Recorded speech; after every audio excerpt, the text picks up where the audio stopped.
Over the last 25 years, I've had the privilege of interviewing and highlighting some truly interesting people. Everyone who is anyone, both the famous and the infamous. From presidents and their first ladies to kings and queens, movie stars and pop stars, captains of industry, heads of state, sports personalities, innovative entrepreneurs, and some pretty fascinating everyday people. Today, I'm proud to introduce you to Celine Atallah, an attorney who became a legal professional out of a desire and passion to help those without a voice. What a mission, counselor. I'm so proud to have this opportunity to say hello to you. Thank you, Star. Thank you for having me. Oh, absolutely. Listen, you and I are both lawyers, and so I know that I decided to be a lawyer when I was 8 years old. What about you? What inspired you to dedicate yourself to the legal profession? Uh, Similar story in a way. I was just a baby.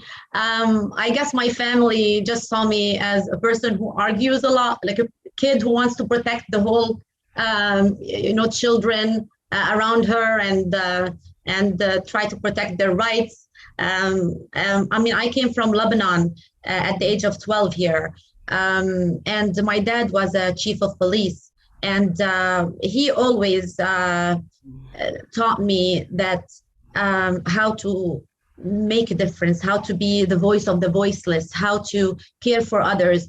And I always thought that being a lawyer, it's a big mission, and that's how you could make a difference in people's lives.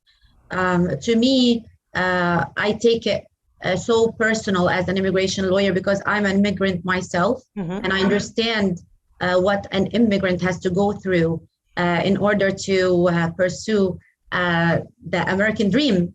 And I really wanted to be this person to help others pursue their own American dream as well. I felt the exact same way. It's interesting. We have such a similar background in that my father was chief of security for our city also. And so I grew up with a law enforcement background, as did you. I became a criminal attorney, a prosecutor. My specialty was in working with the victims of crime, specifically homicides and major violent crimes. What about you? What are your specialties? So I specialize in immigration law, all types of immigration laws, such as family-based immigration, criminal immigration, removal proceedings, business immigration, whether student visas and work visas and all. And it's interesting how you said that you've been an advocate for victims as well, because I feel a similarity too with especially when it comes to VAWA cases that abused women in the immigration area. And this means a lot to me because I feel that, women are victimized not only as Americans or anywhere in the world, especially when the woman is here, whether she's married to an American citizen and being abused and feeling that she has no hope, like she has to stay with the abusive husband or else she will be thrown outside the country. So this means a lot to me to help victims of abuse. And sometimes it could be men as well, Yes. but majority of the clients when it comes to VAWA cases, usually it's women. And this means a lot to me, being a woman helping other women in that way as well. Well, you know, I'm a women's advocate and I have for many years. I'm curious, since we bear so many of the same interests and missions, what personal qualities do you think make you an effective attorney? The first quality you must have as an immigration attorney, especially with immigration, because you really are dealing with people's lives. It's being compassionate. You have to have compassion. You need to understand what the person is going through, what made them get here to begin with. This is very important. I think it's impossible to be successful in immigration as an immigration lawyer if you're not compassionate. Secondly, of course, you have to work very hard. It's not, you can't take any case lightly.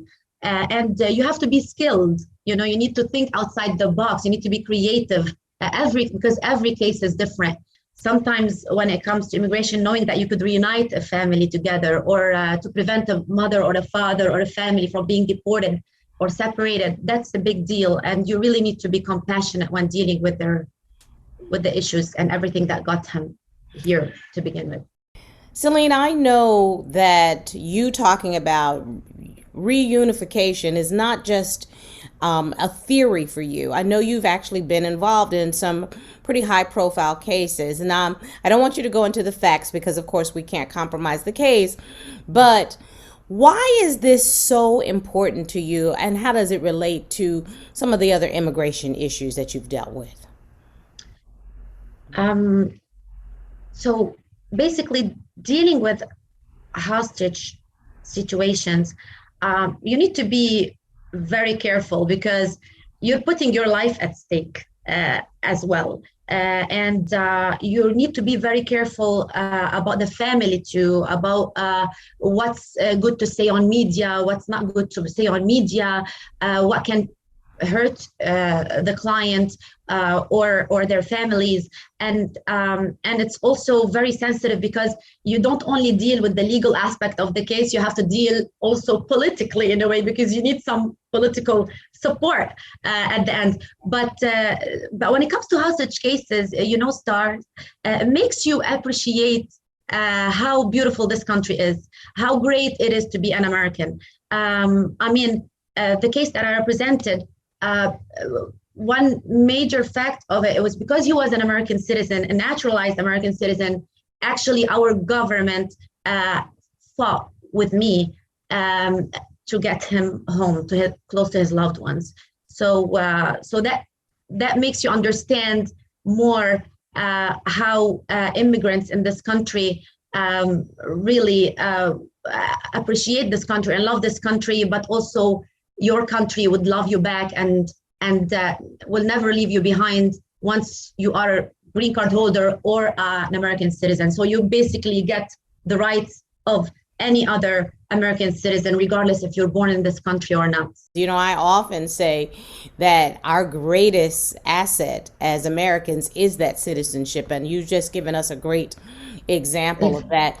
Without breaking confidentiality, can you tell me a little bit more about some of the other exciting cases you've been a part of? Sure. So there's actually one case that means a lot to me. I've had a client, she was from Saudi Arabia, and she converted her religion and, had to come here and seek asylum. And unfortunately, because back a couple of years ago, the case is, it was taken a long time to get your initial interview with the USCIS. So since her kids were back in Saudi Arabia, she really couldn't take it anymore. Her family were very manipulative, and they convinced her to just go back to Saudi Arabia to give her kids. And she did the biggest mistake in her life, to actually go back for her children. As you know, Star, if you have a pending asylum case or if you're an asylee, you can't go back to the country that you're actually fleeing from because it's more like reavailment of the protection of your country. So that's where the fight began. And I had to get her back here. She fled to a third country. I had to arrange with UNHCR, which is the United Nations High Commissioner for Refugees. And also we needed the help of congressmen and women and political support as well, because at the end, you're dealing with regimes that don't believe or understand human rights or the right for free religion, free speech, or being, or even as a woman, so in some countries you don't even have any rights, specifically being a woman. And I was so happy when I was able to get her back to the States. And right now she's a green card holder, and she's going to become a citizen soon. And I'm so happy about that because, you feel that you're really making a difference. And you're sending a message also to other women out there to stand up, to fight for their rights, whether they want to choose their own religion, whether they want to choose I mean, some countries, women cannot even, I mean, right now they cannot even choose their partner, or Absolutely. they I have no actually was access. So, reading recently about a so-called honor killing. exactly. And we don't even understand the concept of that, where a woman could not fall in love and choose her own partner. And Exactly. so you point out just very clearly that the rights and privileges we have here in the United States really do speak to people's individual freedoms Mhm. and Yes. privacy. Celine, how do you think your work helps people actually achieve the American dream? We have a very an immigration system that really needs major reforms. Being an immigration lawyer, I know it's heartbreaking to know that there's sometimes kids that came to this country as, I mean, babies, 1 year old, 2 year old, and they've been in this country. They don't even know their own country. They know America as their country, and there's still no pathway for citizenship for them. But there's cases that definitely, as an immigration lawyer, um, being, like I said, compassionate and know how to be creative, put the right time and work into a case, you could really help them be protected in this country, and actually, you could actually give them a pathway to citizenship. You're talking Um, about the dreamers and what we have now come to know as America's dreamers, the young people who have come into exactly, our country as babies for all practical purposes, grew up in the United States and don't know anything from a home country. This is their home country. exactly. I know what America means for these kids. This is their country. This is the country where, I mean, where they go to school, where they have their friends, where they get the opportunities to work, and it's not their fault uh, in the first place, to come in here. These kids didn't have a choice. They just, they were babies and they just came here and found themselves here. But it's unfair not to find them a pathway for citizenship. It's about time we understand that these kids are as Americans as we all are. They contribute when they get older. They're contributing in their communities. They are building this country with others. They are very loyal and they love America.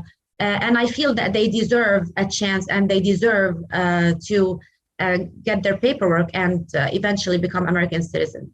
Yes, we're all a nation of immigrants if you really just Exactly. think about it. Celine, tell me, what are your plans for the future? So there's many plans, but I know that I'm gonna keep fighting for the voiceless. I consider immigrants are voiceless people. I would like to be their voices and continue fighting for them. I also recently opened a foundation with my family to help people in third world countries, and I would like to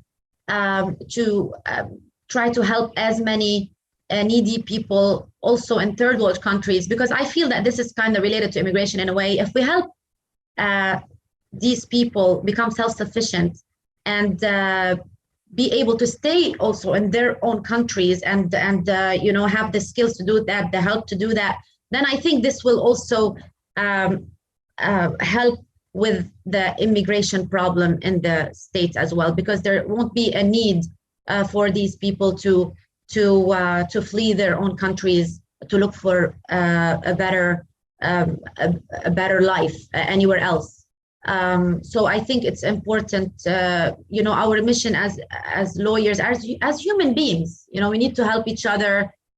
We need to work together to create a better world for all of us. Absolutely. And as we come to a conclusion, I really would love to know what's the one thing you'd like the viewer of this video feature to walk away with today? What I would like them to walk away with is I want them to understand that immigrants, whether they're illegals, whether they're not, uh, these are people just like us. These are people, you don't know what they've been through. You don't know what got them here in the first place. You need to look at them as human beings, as people who deserve a second chance in life, not only as, unfortunately, how we see on the media. Sometimes they're referred to as criminals, or as people who can create problems in the community. These are people that have contributed to America, that work very hard, even at very low paid jobs that sometimes many of us find hard to do. And they love America the way we do. And I believe that we should look at them as human beings, as people who deserve a second chance, especially when it comes maybe to DACA. I hope our administration really find a solution for these kids, and find a solution for the whole immigration system, because it really needs reform. Celine, thank you so very much. When I was preparing for our interview today, obviously I've been doing a little more research on the whole topic of immigration, and I found this statement from the late Senator Robert F. Kennedy that I think really speaks to what you've tried to share with us today. He said, quote, "Our attitude towards immigration reflects our faith in the American ideal. We have always believed it possible for men and women who start at the bottom to rise as far as the talent and energy allow.